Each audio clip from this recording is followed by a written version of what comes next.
අන් අයගෙන් කොන්දේසි විරහිත පක්ෂපාතීත්වයක් හෝ ආදරයක් බලාපොරොත්තු වෙන්න ඔබට අයිතියක් නැහැ. කවුරු හරි කෙනෙක් කොන්දේසි විරහිතව ඔබ වෙනුවෙන් ඉඳී කියලා ඔබට හිතෙනවා නම් ඔබ මතක තියාගන්න ඔබ ඉන්නේ මනක්කල්පිත මතයක බව.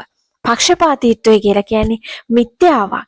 මිනිස්සු තමන්ගේ අවශ්‍යතා සහ පහසුව සඳහා පක්ෂපාතී වෙනවා. ඒ වගේම තමන්ගේ අවශ්‍යතාවය සහ පහසුව නැතුව ගියාම මිනිස්සු අපක්ෂපාතී වෙනවා. මම ඔබට අවධාරණය කරනවා අපක්ෂපාතී වීම කියන්නේ ද්‍රෝහි වීමක් නෙවෙයි. අපක්ෂපාතී වීම කියලා කියන්නේ ජීවන තත්ත්වය වෙනස් වෙද්දී මිනිස්සු තමන්ගේ අවශ්‍යතා වෙනස් කරගන්නවා.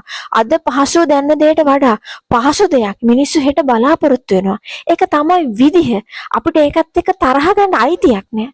ඔබ මිනිස්සු වෙනස් වෙද්දී දුක් වෙන්නේ ඔබේ සතුටේ යතුරු වෙන කෙනෙකුගේ සාක්කුවට දාලා තිබ්බ හින්දා.